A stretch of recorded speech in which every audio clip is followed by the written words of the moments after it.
comments on each blog post. Some of them you can see here, this is actually old, but some of the posts have 2,000, 3,000 comments.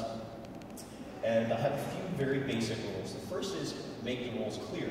So you'll see here, on the right-hand side, I have the comment rules. And this is something I borrowed from Brian Oberkirk, very smart guy, very smart blogger. And it basically says, look, we're going to be cool here, and if you're not cool, we're going to delete your stuff. And I'll leave it up to you to understand what cool means, but don't attack each other. If you're going to use profanity, at least make it amusing. And that's it. Use common sense.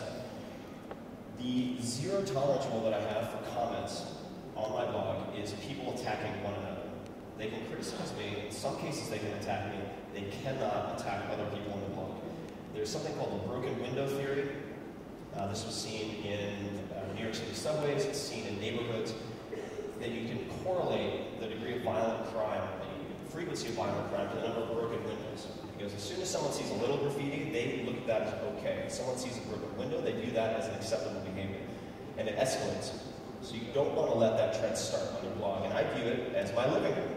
So if you invited someone to your house, let's say they're a friend of a friend, you don't know them very well, and they have a few too many drinks, they kick their shoes off, put their bare feet on your table, start cursing at your friends, start yelling at you, what would you do? You'd ask them to leave.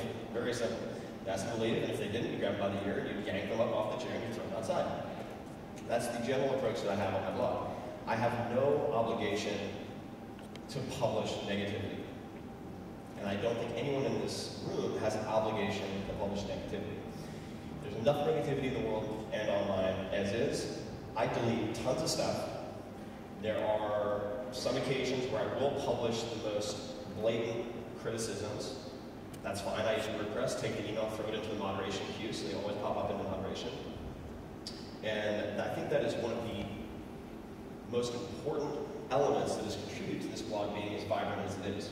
So there are different ranking services for blogger intelligence, not blogger intelligence, reader intelligence, reader feedback, quality of comments. And I'm always at the top of this list, not because I'm terribly smart, but because I set the rules and I enforce those rules very, very clearly. All right. These are some of the magazines, some of the media that I was featured in the 6 months or so following the book's publication. I was very unprepared for this. I hadn't had much major media exposure, and I was much more trusting than I should have been. So, and I've had to live with a lot of pain as a result of that. One particular very, very, very large publication, I'm not going to mention my name, I was quoted as saying, I get most of my news from waiters. Right? So I get most of my news. I keep myself informed, mostly through waiters. And what I had said was, if I wanted to, I could get most of my news from waiters. Now, these are two very different statements with very different ramifications. And so immediately, that piece of misquotation was used all over the internet as proof that I was not only the Antichrist, but an idiot as well. And I could have prevented that. And the way you prevent it, there are a number of approaches I'd suggest with almost any media. The first is, look at the work they've done before. This is basic due diligence that very few people do. Look at their interviews. If they're known for hatchet job hate pieces, if they're known for satirical but often inaccurate pieces, decline the interview. Don't bother. Don't do print interviews. That would be another option. That's something that a lot of celebrities, particularly in music, use as a guideline. They do not do any print interviews because it's too easy to be misquoted.